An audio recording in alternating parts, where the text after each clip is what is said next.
في تجربة مشابهة لتجربة تايتانيك وبعد مرور أكتر من 100 سنة بتقرر التجربة شركة رويال كاريبيان انترناشونال وبتقرر إنتاج أكبر سفينة في تاريخ البشرية ايكون اوف ذا سيز أو معجزة البحار. بدأت الحكاية لما صرح المدير التنفيذي لشركة رويال كاريبيان مايكل بايلي في 10 أكتوبر 2016 إنهم طلبوا تصنيع أكبر سفينة في العالم من شركة ماير توركو في مدينة توركو بفنلندا، واللي كان المفروض دخولها للخدمة في سنة 2021 لولا جائحة كورونا اللي عطلت تاريخ الحدث ده ليناير 2024. وسفينة ايكون اوف ذا سيز سفينة بتكسر أرقام قياسية كتير جدا في تاريخ بناء السفن. بالنسبة لطولها وحجمها وعدد طوابقها وحمولتها، السفينة طولها 365 متر، يعني قد طول 3 ملاعب كرة قدم وزيادة شوية، وبتتكون من 20 طابق ما بين أجنحة وغرف للمعيشة ومطاعم وأماكن للترفيه، وده حجم مهول. والمقرر إنها هتبدأ رحلتها في 4 مارس 2024 من مدينة فورت لودردل في ولاية فلوريدا عشان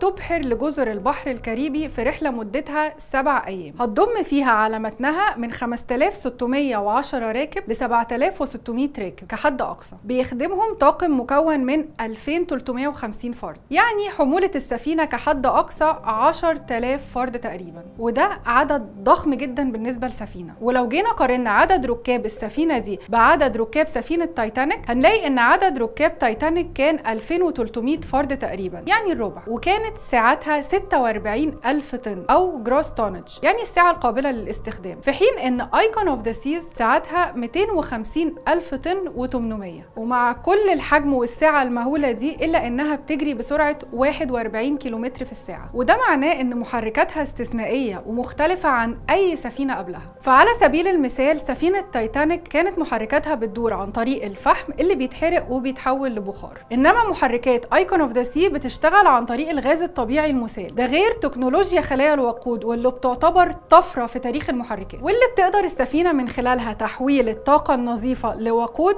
وكمان لمياه عذبة. وزي ما بتكسر ايكون اوف ذا سي ارقام قياسية كتير في الطول والحجم والسعة، بتكسر كل الارقام القياسية في الترفيه لانها بتحتوي على 7 حمامات سباحة، منهم اكبر حمام سباحة في العالم رويال باي، و6 منزلقات مائية، واعلى شلال في العالم، واكبر حديقة مائية، واول حمام سباحة لا متناهي او انفينيتي، وده بيخليها اكنها قرية سياحية متكاملة. في حين ان معدل الترفيه في تايتانيك كان مطعم واحد وحمام سباحة وملعب جولف، وفي حين ان سفينة تايتانيك كانت بتحتوي على 8 طوابق بس، سفينة ايكون اوف ذا سي بتحتوي على 20 طابق بيحتووا على 28 مطعم و2850 غرفة متقسمين ل4 فئات على حسب المزايا والسعر. واول فئة فيهم فئة الاجنحة، ودي مساحتها بتوصل ل 165 متر ببلكونات كبيرة بتشوف المحيط بشكل بانورامي، ودي سعرها 19000 دولار. وتاني فئة هي البالكوني، ودي غرفها بتيجي بمساحة 26 متر